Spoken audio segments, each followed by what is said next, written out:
Olá, hoje a aula é sobre o Estado Novo no Brasil, dos períodos de 1937 a 1945. Eu sou o professor Maurício Casper. Então, o Estado Novo. O Estado Novo foi a terceira e última fase da Era Vargas, que durou entre 1937 a 1945.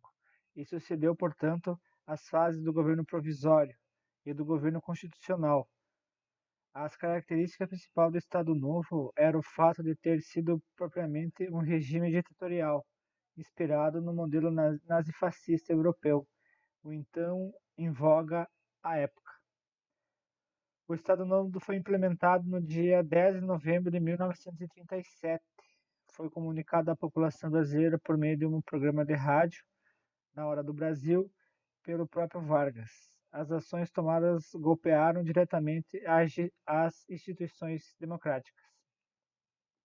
O Congresso Nacional foi fechado, bem como as assembleias estaduais e câmaras municipais. O Poder Executivo passou a ter o controle efetivo sobre as demais instâncias de poder, com o pleno apoio das lideranças militares, mas o que tornou possível esse golpe. O golpe de Estado.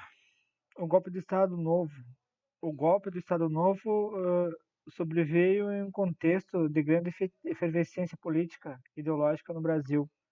Em 1935, militares associados à ideologia comunista da Aliança Nacional Libertadora, organizado por Luiz Carlos Prestes, fizeram um levante em algumas capitais do Brasil, em um episódio que ficou conhecido como a Intentona Comunista. Desde essa época, o governo Vargas, que até então estava seu período democrático constitucional, passou a ficar mais rígido, dada a reação do levante comunista, e já dava sinais do que viria a ser os próximos anos. Em agosto de 1937 veio à tona um documento que ficou conhecido como o Plano Göring.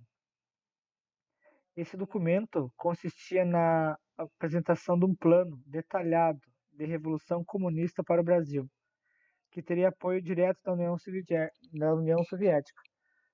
No entanto, tal documento não passava de um estudo elaborado pelo coronel Olímpio Mourão Filho, então vinculado à ação de inteligência brasileira. Tal estudo foi forjado pelo general Góes Monteiro, ligado a Vargas, para que parecesse verdadeiro. A ideia deu certo, e reivindicando a defesa da segurança nacional contra a ameaça comunista, foi dado o golpe no Estado brasileiro. E assim foi dado ao novo Estado, Estado Novo por Getúlio.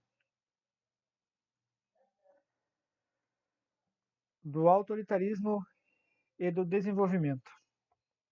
A Constituição de 1937, elaborada por Francisco Campos, reforçava o autoritarismo do Estado Novo, procurando dar-lhe certo ar de legalidade. Outra medida que caracterizou o regime foi a criação do Departamento de Informação e Propaganda, que passou a controlar toda a rede de informações, jornais, cinema, rádio, sobretudo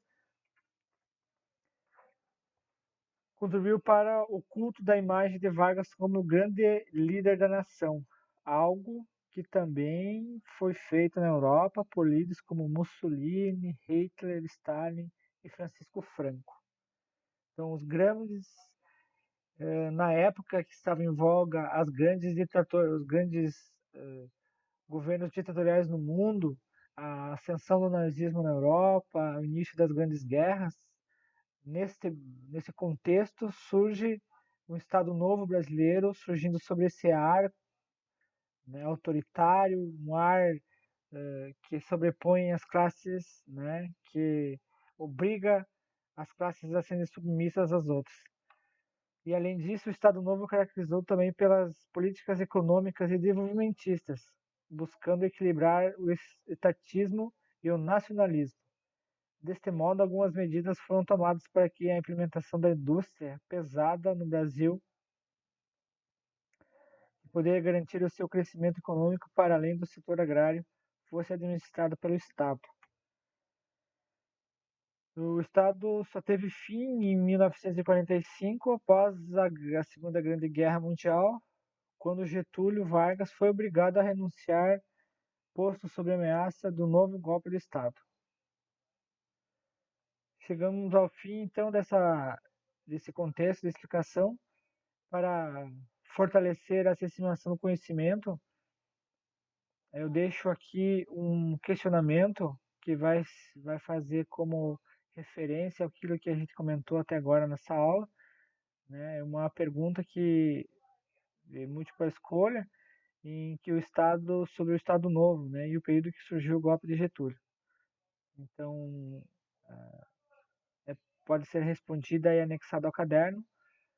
Espero que as contribuições e as explicações tenham sido satisfatoriamente a todos e todas. Agradeço a participação e espero revê-los até mais. Obrigado e até logo.